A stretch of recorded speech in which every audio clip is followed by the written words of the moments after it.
చందమామ కథలు. కిన్నెర రాణి. పూర్వం కాశ్మీర దేశంలో ఒక పేదవాడు ఉండేవాడు. వాడు రోజు అరణ్యంలోకి వెళ్ళి అందమైన పిట్టలను పట్టి వాటిని తెచ్చి అమ్ముకొని తన కుమారుడైన సుధాముడిని పోషిస్తూ ఉండేవాడు. కొంతకాలానికి తండ్రి చనిపోగా సుధాముడు ఒంటరివాడైపోయాడు.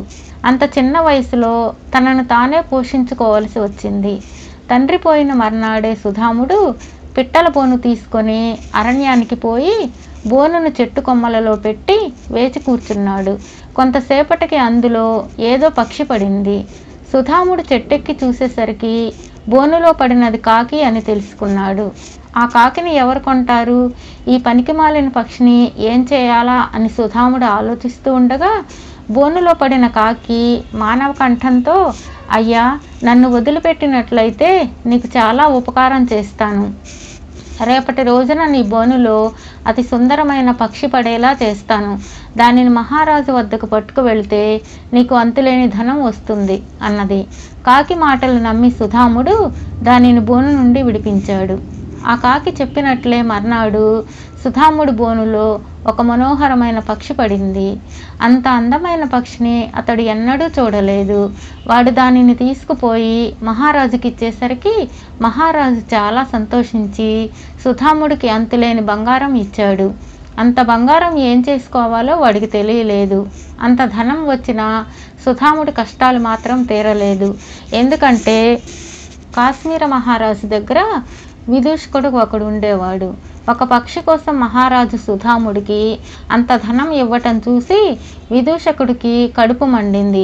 అందుచేత వాడు మహారాజుతో, ప్రభు, ఇంత అందమైన పక్షిని లోహ పంజరంలో ఉంచటం భావ్యం కాదు.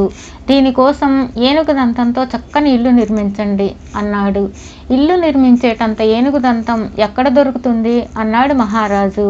ఇంత గొప్ప పక్షిని తెచ్చినవాడు దాని ఇంటికి కావలసిన ఏనుగు దంతం తేలేడా, తెమ్మని ఆజ్ఞాపించండి అన్నాడు విదూషకుడు.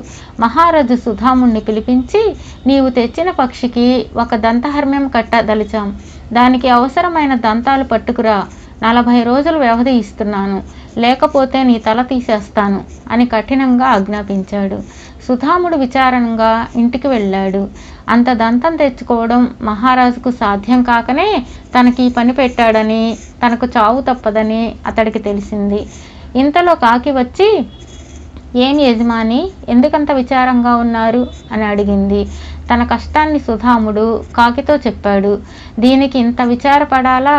రాజుగారిని 40 పీపాల సారాయి ఇమ్మని అడుగు. ఇక్కడికి 100 యోజనాల దూరంలో ఒక కొలను ఉన్నది. ఆ కొలను వద్దకు రోజు ఏనుగులు గుంపులుగా వచ్చి నీరు తాగుతుంటాయి. ఆ కొలనులో సారా కలిపావంటే నీ పని పూర్తవుతుంది అన్నది కాకి. సుధాముడు మహారాజు వద్దకు వెళ్ళి, ప్రభు, నా వెంట బళ్ళ మీద 40 పీపాలు సారా పంపితే తమరు కోరిన దంతాలు గడువులోగా పట్టుకొస్తాను అన్నాడు. మహారాజు సరేనని బళ్ళ మీద 40 పీపాల నిండుగా సారా పంపించాడు. వెంటనే కాకి చెప్పిన ప్రకారం సుధాముడు 100 యోజనాలు ప్రయాణం చేసి ఏనుగుల కొలను వద్దకు చేరుకున్నాడు. కొలనులో సారా పోయించాడు. ఆ రాత్రే కొలను వద్దకు వచ్చిన పెద్ద ఏనుగుల దండు నీళ్లలో కలిసి ఉన్న సారా తాగేసి మత్తుతో పడిపోయాయి. సుధాముడు రంపం తీసుకుని మగ ఏనుగుల దంతాలన్నీ కోసుకొని బళ్ళ మీదకెత్తించి తిరుగు ప్రయాణం కట్టాడు. దంతం చూసి మహారాజు సంతోషించాడు. సుధాముడికి మరికొంత బహుమానం ఇచ్చి పంపాడు. త్వరలోనే ఆ అందమైన పక్షికి దంతపు ఇల్లు తయారైంది. విదూషకుడు మరింత మండిపడ్డాడు. వాడు మహారాజు వద్దకు పోయి, మహాప్రభు, మన పక్షి ఇంటిలో ఉన్న దాని మనసులో ఆనందం లేదు, అందుకే అది గొంతెత్తి పాడకుండా ఉన్నది అన్నాడు. దానికి మనం ఏం చేయాలి అని అడిగాడు మహారాజు. దాని పూర్వపు యజమానిని తెస్తే గాని అది సంతోషంగా పాడదు. ఆ యజమానిని రప్పించండి అన్నాడు విదూషకుడు. దాని యజమాని ఎవరో మనకెలా తెలుస్తుంది? మనం ఎలా తీసుకురాగలం అన్నాడు మహారాజు. అంత దంతం తీసుకురాగలిగిన వారు ఆ పక్షి యజమానిని తీసుకురాలేరా ఏమిటి అన్నాడు విదూషకుడు. మహారాజు సుధాముణ్ణి తన వద్దకు మళ్ళీ పిలిపించాడు. ఈ పక్షి యజమానిని వెతికి 40 రోజుల్లోగా తీసుకురా, లేకపోతే నీ తల తెగిపోతుంది అన్నాడు మహారాజు. సుధాముడు తన కష్టాలు ఇంకా పూర్తి కానందుకు ఎంతో విచారిస్తూ ఇంటికి వెళ్ళాడు.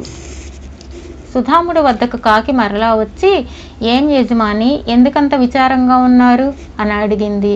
తనకు వచ్చిన కష్టాన్ని కాకితో చెప్పుకున్నాడు సుధాముడు. దీనికి ఇంతగా విచారపడాలా? రాజుగారిని అడిగి ఒక పడవ పుచ్చుకో, అందులో రాజభోగాలకు అనువైన సంబారాలన్నీ అమర్చుకో. ఆ పడవ ఎక్కి నది వెంబడి తూర్పుగా 100 యోజనాలు వెళ్ళావంటే అక్కడ కిన్నెరలు ఉండే ఒక స్థలం వస్తుంది. వాళ్ళు పడవ చూడ వస్తారు. కానీ కిన్నెరల రాణిని తప్ప మరెవరినీ పడవ ఎక్కనివ్వకు. ఆమెను వెంట పెట్టుకుని వచ్చేయి. ఆమె ఆ పక్షికి యజమాని అని చెప్పింది కాకి. కాకి చెప్పినట్లే సుధాముడు మహారాజును అడిగి ఒక పడవ తీసుకున్నాడు. అందులోనే స్నానాలకు, పడకకు, విహారానికి, సమస్త వినోదాలకు ఏర్పాట్లు చేయించాడు. అక్కడ నుండి నదిలో తూర్పుగా ప్రయాణమై వెళ్ళాడు. కొంతకాలం ప్రయాణం చేస్తూ ఉండగా కొండల మధ్య కిన్నెరలు ఉండే ప్రదేశం వచ్చింది. ఎన్నడూ పడవ అంటే ఎరగని కిన్నెరలు పడవ చుట్టూ మూగారు. కానీ సుధాముడు వారిని లోనికి రానివ్వలేదు. ముందు మీ రాణికి పడవ చూపిస్తాను, ఆ తర్వాత మిగిలిన వారు చూద్దురు గాని అని వాళ్లతో చెప్పాడు సుధాముడు. కిన్నెరల రాణి ఈ మాట విని పరమానంద భరితురాలై పడవ ఎక్కింది. ఆ పడవలో ఒక్కొక్క గది, ప్రతి గదిలోనూ అలంకారాలు, దీపాలు, తివాసీలు, మెత్తలు చూస్తుంటే ఆమెకు కాలం ఎట్లా గడుస్తున్నది కూడా తెలియలేదు. ఈలోగా పడవ తెరచాపలెత్తి దానిని తిరుగుముఖం పట్టించారు. రాణి పడవ చూడటం పూర్తి అయ్యేసరికి పడవ అప్పుడే 4-5 యోజనాలు దాటి వచ్చేసింది. సుధాముడు రాణితో మహారాజు గారి ప్రాంగణంలో అడుగు పెట్టాడో లేదో అప్పుడే దంతాల ఇంటిలో ఉన్న పక్షి గొంతెత్తి అతి శ్రావ్యంగా పాడసాగింది. ఆ పాట విని మహారాజు పరవశుడయ్యాడు. రాణిని చూశాక మహారాజు పారవస్యం మరింత అధికమైంది. ఆయన ఆమెను పెళ్లాడ నిశ్చయించుకున్నాడు. ఆమె అందుకు సమ్మతించింది. పెళ్లి ప్రయత్నాలన్నీ ఆర్భాటంగా జరిగాయి. పెళ్లికి గొప్ప గొప్ప వాళ్ళంతా వచ్చారు. సుధాముడికి కూడా ఆహ్వానం వెళ్ళింది. అసలు అతనే పెళ్లి పెద్దగా నిర్ణయించారు. ఈ సమయంలో పెళ్లిని చూడడానికి సుధాముడి భుజం మీద ఎక్కి అతని స్నేహితురాలైన కాకి కూడా వచ్చింది. ఆ కాకిని చూడగానే కిన్నెర రాణి మండిపడి, ఓసి పిశాచి, ఇక్కడికి కూడా వచ్చావేంటి అన్నది.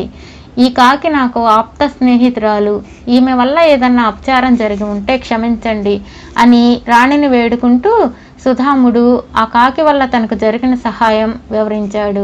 ఆ కథ విన్నాక కిన్నెర రాణి శాంతపడింది. ఇది నా చెలికత్త, చాలా పొగరబోతుంది, అందుకని దానిని కాకిగా మార్చేశాను. శిక్షించినా దానికి నా మీద ఇంకా అభిమానం ఉన్నట్లే ఉంది. సరే, దీనికి శాప విమోచనం చేస్తాను అన్నది కిన్నెర రాణి. మరుక్షణం సుధాముడి భుజం మీద కాకి రెక్కలు విదిలించి కిన్నెర రూపంలో అతని పక్కనే నిలబడింది. ఇదంతా చూసిన కాశ్మీర రాజు చాలా సంతోషించి తన పెళ్లి ముహూర్తానికే సుధాముడికి శాప విముక్తి పొందిన కిన్నెర కుమారికి వివాహం చేయించాడు. దుష్టబుద్ధి అయిన విదూషకుణ్ణి కొరత వేయించాడు. సుధాముడు రాజుగారి కొలువులోనే ఉండి తన కిన్నెర భార్యతో చిరకాలం సుఖంగా కాలం గడిపాడు.